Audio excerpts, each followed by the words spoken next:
j'ai gardé mon bonhomme. Je me suis dit il pourrait servir là pour expliquer le système vasculaire et puis le système lymphatique et le système nerveux, comment ces trois systèmes-là créent ce qu'on appelle l'équilibre homéostasique, là, qui est un terme lié à la médecine. Là, c'est pas de la médecine alternative, là, c'est enseigné en biologie. Donc je l'ai gardé, là, c'est pas pour m'en faire un auréole. Puis aussi j'ai monté mon. Bon, je m'étais dit, en tout cas, les nouvelles technologies. Moi, les nouvelles technologies, pour moi, c'est quasiment un symptôme. C'est quasiment le symptôme d'un problème. Puis, au niveau là, de comment ça se manifeste, il y a une dizaine d'années, j'ai un ami qui était un chimiste qui travaillait pour une minière, qui a fini par être à la retraite parce il était lié là, au niveau d'une équipe là, des techniciens, là, si vous voulez, qui travaillent puis il a respiré des émanations et puis finalement ça lui a détruit les poumons. Il est à la retraite maintenant. Il est tombé à la retraite assez jeune là, avec une compensation. Et je discutais avec lui il y a une dizaine d'années que nous avions la technologie et les connaissances pour faire en sorte que les voitures se conduisent elles-mêmes, qu'elles soient régulées par des algorithmes, qu'elles communiquent entre elles, que ça éliminerait des accidents, ça rendrait le trafic plus fluide. Et il m'avait sorti là, un paquet d'arguments comme quoi que ce que je disais est impossible. Puis je lui disais les satellites pourraient être mis à contribution par rapport à ça avec les GPS. Et il me sortait des arguments là, comme quoi que ce serait pas possible, mais je savais qu'on en viendrait là. Pourquoi ça n'arrive pas aussi vite qu'on le pourrait, c'est parce que les marchés sont liés au fait que euh, les gens veulent conduire leur voiture. Ils ne veulent pas être conduits par leur voiture, ils veulent conduire leur voiture. Donc les marchés sont là pour leur vendre ce qu'ils veulent. Là. Et puis ça en est un symptôme que je pourrais dire qui se manifeste par rapport à la maladie là, de l'être humain. Là, moi, la technologie, en parler, comment que ça me met en colère. L'être humain, il faudrait je veux dire, on a déjà un véhicule, là, j'ai un véhicule là, ici. Puis c'est de conduire ça, moi qui m'importe, puis c'est de prendre soin de mon véhicule, puis moi que le char se conduise lui-même, que mon automobile se conduise elle-même, ça me dérangerait pas, là, mais non, les gens, ils veulent conduire leur voiture, puis ils veulent avoir un sentiment de contrôle projeté à l'extérieur de leur vrai véhicule, au fond, là, dans le plan matériel. Le véhicule premier, c'est ça ici, c'est pas le crise de char dans la cour, mais les gens ont une sorte de puérilité, ça leur prend des bébelles. Ça leur prend des bébelles qui sont une extension, puis aussi une projection. Puis tous les marchés, on aboutit à un consumérisme mortifère. Et l'économie est basée sur ça. L'être humain, je le considère comme... c'est là, que je dois faire attention pour pas... je suis un peu misanthrope là, à ce niveau-là quand je vois... c'est comme par exemple, j'avais parlé des armes scalaires, puis là, qu'il n'y aurait pas beaucoup d'informations fiables là-dessus. Pourtant, c'est facile à trouver l'information parce que des démonstrations ont été faites pour vendre des actions là, à des actionnaires, dont une compagnie allemande là, qui a un siège au Québec et une autre compagnie là, que vous connaissez peut-être. Et puis, ils ont testé là, des véhicules qui envoient des champs de micro-ondes pour... c'est vendu comme quelque chose qui pourrait servir à éloigner des manifestants. Et ça a été testé des journalistes, là, ça a été testé sur eux. C'est impossible de rester à un endroit quand... Pour moi, la technologie actuelle, elle est... je vais employer un terme métaphorique, là, entre guillemets, c'est luciférien. C'est un outil de contrôle. C'est un outil les gens, je veux pas pasticher mon rôle, paraphraser le citer, mais quand ils parlent là, de posséder des choses pour finir par être possédé par elles, ou je ne sais plus, là, ben, il y a du vrai là-dedans, là. Mais il reste que c'est comme prenez là, les panneaux solaires.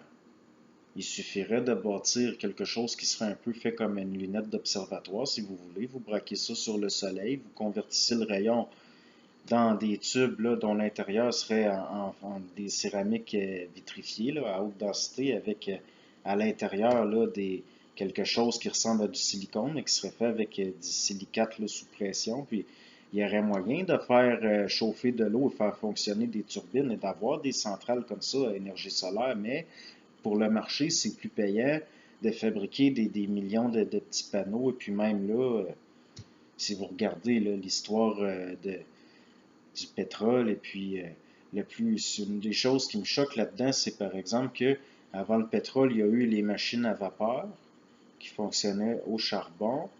Et c'est à partir de là qu'on a trouvé des applications, là, les premiers théoriciens de la cybernétique, de ce qui est autorégulé par rapport à faire sortir la vapeur des machines d'une façon autorégulée par des sphères de métal qui tournaient sur elles-mêmes. Et quand ça tournait trop vite, là, ça s'éloignait, ça ouvrait deux trappes, la vapeur sortait. Et puis, quand ça revenait à la normale, là, les deux sphères se rapprochaient, ça refermait. Ça en est ça de la cybernétique. Et puis, mais au fond, tout ce qu'il y a de réellement brillant, tout ce qu'il y a de réellement intelligent, finit tout le temps par être utilisé d'une façon qui, comme je vous dis, là, les marchés sont faits pour, puis ils sont basés sur l'immaturité des masses. Vers la cinquième année, on m'a remis une calculatrice. Je me suis mis à travailler avec une calculatrice et j'ai perdu des facultés à cette époque-là de calcul mental. Et à partir de ce moment-là, là, je me suis mis à voir la technologie comme une béquille, comme un symptôme, comme quoi que l'être humain, il, il, il compense. C'est une compensation de la technologie. Si l'être humain comprenait la matière, il n'aurait pas besoin de technologie, au sens où il pourrait avoir un rapport sain avec la matière et il n'aurait pas besoin de compenser, puis il n'y aurait pas de projection. Le pire, c'est l'être humain, il va finir un jour, possible, ben, l'être humain, peut-être pas l'être humain comme ce que je vois là, quand je vais sur la rue puis que je vois des humains, là, disons un jour l'homme, il va pouvoir matérialiser des choses. Il va finir par maîtriser la matière, mais pas, moi je le verrai pas de mon vivant. Là. Mais les imprimantes 3D, par exemple, sont un début, une entrée vers ça. Là. Parce que vous savez, un objet, vous pouvez le changer de. Si vous changez la fréquence d'une forme, vous changez ses propriétés. Et puis, à un moment donné, au niveau des fréquences, il va être possible de matérialiser des choses, de les dématérialiser, parce que c'est de jouer là, avec des plans de fréquences différents. Moi, de la façon dont je vois ça, il y a différents plans, puis c'est fréquentiel. C'est les fréquences qui fait que, comme la cinétique, là, vous faites vibrer une plaque de métal à une fréquence précise, une forme précise apparaît au niveau du sable qu'on met sur la plaque ou d'autres formes de. Mais je ne vois pas là vraiment. C'est difficile pour moi de parler de la technologie ou des nouvelles technologies parce qu'à mes yeux, les technologies que je vois apparaître, là, comme par exemple, il y a des appareils photo en Corée maintenant, là, vous sortez une pellicule, puis vous donnez un coup, puis ça prend en photo, puis c'est un film au fond. Puis vous allez pouvoir produire, imprimer une photographie qui est un film. La photo, ça bouge. Vous regardez la photographie et c'est un film au fond. Mais ça, pour moi, c'est pas des nouvelles technologies, c'est même pas de la technologie, c'est même, c'est des niaiseries, c'est des bébelles, pour moi, c'est pas de la technologie, ça. Quand, si jamais un jour, l'être humain est capable, là, d'imprimer en sur mesure au niveau 3D les manches artificielles qui va être parfaitement adaptées à quelqu'un et puis d'en faire une copie dans un matériau. Là, ça n'est plus pareil, mais c'est cet aspect-là des choses qui évolue le plus lentement. Puis aussi, l'être humain, est-ce qu'il va être capable dès qu'il touche à la véritable technologie, la technologie réelle, c'est-à-dire le vivant, dès qu'il y touche, il produit des monstruosités. Il ne tient pas compte il ne tient pas compte de son ignorance. Nous fabriquons des molécules synthétiques et nous faisons ingérer ça aux gens. Et au fond, le marché qui doit être exploité sert aussi de cobaye. Et puis finalement, des médicaments qui font naître des bébés pas de tête, ça prend des années avant de les retirer du marché. Et puis, l'être humain n'a pas la maturité pour mériter une technologie réelle encore. Et ce n'est même pas une question de mérite, c'est une question de le protéger jusqu'à un certain point. Et au niveau de la science, l'être humain est accompagné dans ses découvertes. Ce que l'être humain découvre, sans le savoir, il est sous régence, là, il est surveillé. Vous avez des gens qui vont arriver au bureau de brevet, ils ont fait exactement la même découverte, ils ont eu exactement la même idée, ils arrivent en même temps. Pourquoi? Parce que cette idée-là a été lancée en l'air, si on peut dire. Elle a été captée par deux personnes en même temps. Parce que les intelligences qui se manifestent à travers ça, ils connaissent l'être humain, ils connaissent, donc ils vont semer à différents quand vous, pour être certain là, que dans un jardin, un endroit précis qui pousse une fleur, vous êtes aussi bien de semer plusieurs graines. Là. C'est la même chose. Puis ça finit que plusieurs personnes en même temps arrivent au bureau de brevet pour faire breveter la même chose, ce qui crée des situations assez comiques. Mais la technologie, les gens vont souvent dire que c'est souvent par l'accident, par hasard on découvre les choses les plus intéressantes. Mais moi, à mes yeux, il n'y a pas de hasard, il n'y a pas d'accident.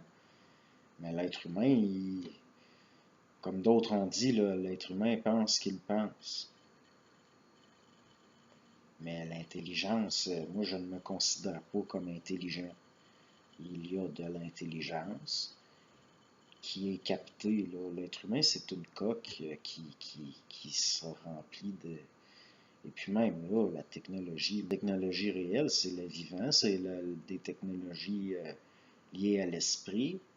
Je ne peux pas, je ne peux pas contrôler les appareils technologiques autour de moi à partir de ma pensée au niveau d'une volonté qui, parce que, mais au fond, la matière, ce n'est que c'est fait de la même subtilité que le reste, c'est juste que c'est plus dense. Mais c'est comme mais il ne devrait pas y avoir de besoin d'intermédiaire. L'être humain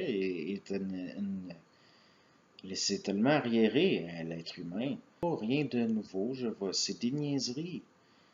Et puis même là, au niveau de la chimie, et puis de la physique, et puis l'être humain est tellement... Prenez les Japonais, un peuple si intelligent, ils sont allés construire une centrale nucléaire sur une faille tectonique sur le bord de la mer. Les Japonais qui sont... Mais le plus intelligent des humains est un crétin à un certain niveau. Je veux dire,